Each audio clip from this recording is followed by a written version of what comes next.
It is Thursday.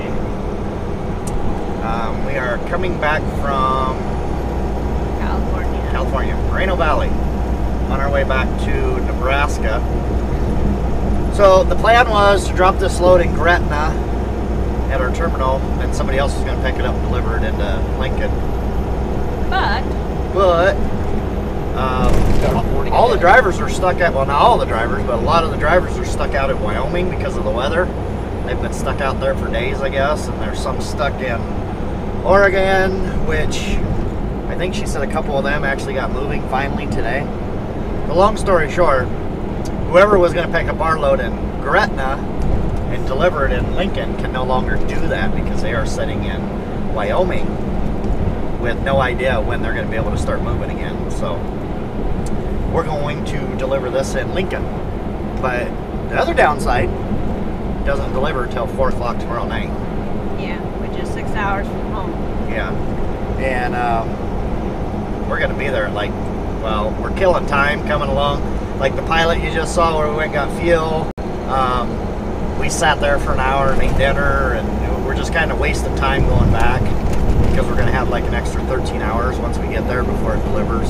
This is awesome. Not to change the subject, but this is so cool. Yeah, this little town here, whatever it used to be. Used to be a town. Hope you guys can see all that over there. That's really neat. I want to live there. Yeah. that was awesome. Okay, sorry. Yeah, so anyway, long story short, we're going to be delivering this tomorrow night. Yeah, and we're going to stop in a couple hours and switch drivers, and then I'm going to drive until my break, and then I'm just going to stop for a couple hours and take a nap, and then mosey on towards Nebraska. Drive for a couple more hours, and then swap drivers, and then he can drive into there, and yeah, not much else we can do. No. Just got to keep killing time on the way. It's either that, well, I mean, we can go straight to Nebraska and, you know, sit there for 12, 13 hours, but I have no desire to do that. Even at the terminal, there's nothing to do there either. I mean, we could drive straight through and get to Gretna, stay at the terminal overnight, but there's nothing to do there. So it's more interesting being out on the road than it is sitting in the terminal. So next week, her aunt passed away like we told you guys, so her funeral is going to be Monday. I'm going to be a pallbearer there, so we're going to go to that. We're going to be at her funeral on Monday. Our truck is needing some major TLC done to it. I don't know what is going on with it. This thing is acting so crazy. We're climbing a hill. It's in 12th gear. We're climbing a hill at 70 mile an hour. It'll get clear down to 54 mile an hour, which is only about 900 RPM, which is well below any remaining torque allowed or available. It'll get clear down to 900 RPM before it'll even downshift to 11th. Well, now it's starting to, instead of downshifting to 11th, it's downshifting clear down to 9th gear. So then when it downshifts into 9th gear, we immediately lose like 5-6 mile an hour because it throws, you know, it's like slamming on the engine brake. Well, and then it's revving so high, and then it won't upshift. Yeah, and then it gets up like 2,300 RPM, and it don't want to get out of that gear. Then it just stays in 9th gear, and it don't want to upshift. So we're like, screaming up a hill, and then when it finally does upshift, it goes straight from 9th, straight into 12th gear at like 40 mile an hour.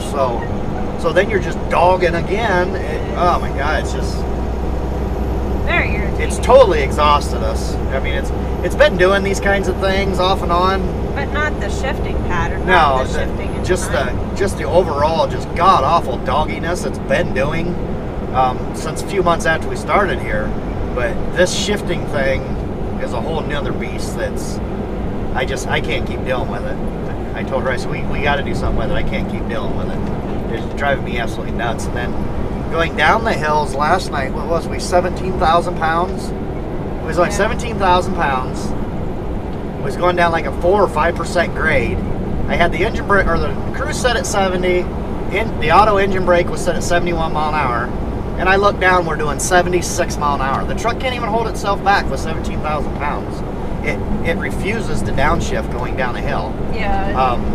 It'll let the truck do 100 mile an hour down the hill before it'll take itself out of 12th gear. Yeah. I mean, it's absolutely ridiculous. And the engine brakes, shit, you might as well not even have an engine brake at this point. When you hit the bottom of a hill to go up a hill, it's like it shifts itself into neutral. It just like... Yeah. As soon as you hit a hill, it's just like letting off the throttle. Yeah. It just has no power whatsoever. The turbo, you can't hear it wind up. But that it has been doing for months. Yeah. The no power. Just no power at all. I can't keep doing it. She can't keep doing it. It's just getting too frustrating. And it's literally just sucking all the fun of being out here out of us is what it's doing. Yeah, it really is. It's just been miserable. By Wednesday, we're ready to go home because we're just over dealing with the truck, trying to fight it up a hill. And then coming down the other side, we're riding the brakes constantly, trying to slow it down. And that's mainly why the last couple of weeks there's been a day or two where there hasn't really been video because it's just like... Just totally irritated. We're just both pissy and it's just easier not to drag you guys into that. Yeah, I don't know if it's irritation or exhaustion, to be honest. Because coming out this way in the mountains in this truck, the way it runs is exhausting. Yeah. It's literally... What I would love to be able to do is set the cruise and put my feet on the floor and just go, but you can't. You can't do that because you'll be doing 90 down one side of the hill. You'll be doing 20 up the other side of the hill. I mean, it's literally exhausting driving this truck. We're constantly pulling the engine brake to try to get the truck to slow down. Then it won't even hold the truck back, so we're riding the brakes. And it's got major performance issues, major, that have to be dealt with. Yeah. Or we just have to do something because I can't keep doing. Yeah, I can't keep dealing with it. It's just the frustration is getting too great. Let's say that. Yeah. It's just dragging us down so bad. So anyway, so that's all that. Emotionally, mentally. Oh, emotionally, mentally, physically, everything. It's just exhausting driving this truck. It really is.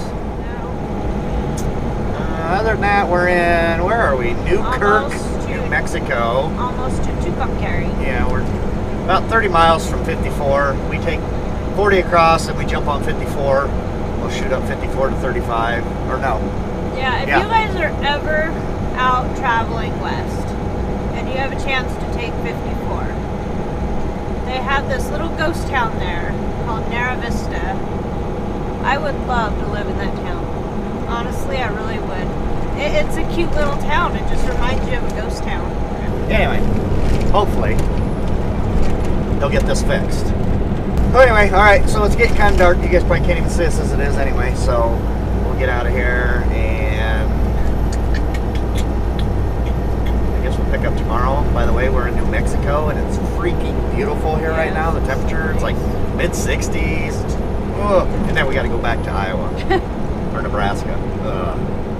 I didn't want to leave here. And that's why in a couple of years we're moving to Texas. Yeah. I was about ready to tell our DM today that if she could just keep us out in this area, I'd stay out a couple weeks just so we can stay down in this weather. I really would. If the truck was running like a normal truck, I would for sure stay out for a couple weeks and just stay down in this area if they could keep us down in here. I'd be more than happy with that. Wouldn't you? Yeah. To stay out of the snow and ice? Yeah. Yeah, just stay out of it for a few weeks. A couple more weeks is about all we got anyway, so. Alright, so anyway, hope you guys didn't take this as just a complaining, bitchy video. That's not what it was. We're just trying to tell you guys what the truck's doing, why we're taking it in, and then by telling you more, I thought, you know, maybe somebody out there might have an idea too. They might say, oh, I used to do that. I know what that is, so just so you know. Everything else is... Well, I mean, it's petty to other people, but to us, I mean, when you're constantly fighting and irritated all week because of the truck, it's not petty. No, not when by Wednesday you're so frustrated that you're just ready to go home. And I told her that, just one other thing, I told her that today. I said, you know, I'd be more than willing to stay out a couple weeks at a time, because for one, it's better money for us too. I'd be more than willing to stay out a couple weeks if the truck would just run the way it should run and quit being so damn doggy like this. But the way it is right now, I wouldn't stay out in this thing longer than a week. I don't even, like 3 days and I'm fed up with it. So a week, no way. So, all right, so we're hoping this pans out and it gets fixed. Yeah. For good. Other than that, not much else to tell you. No? No. That's it. Happy Valentine's Day, everybody. Oh, yeah. Not that it's a holiday to me, but somebody out there probably thinks it is. Canada, Mexico, and the United States. got? What you got under your tarp? Stuff. You got stuff under there? Looks like a silo. Kinda. Grain bin or something. Or a big giant water tank thingies. Could be, yeah. Alright guys, so till tomorrow. That's it.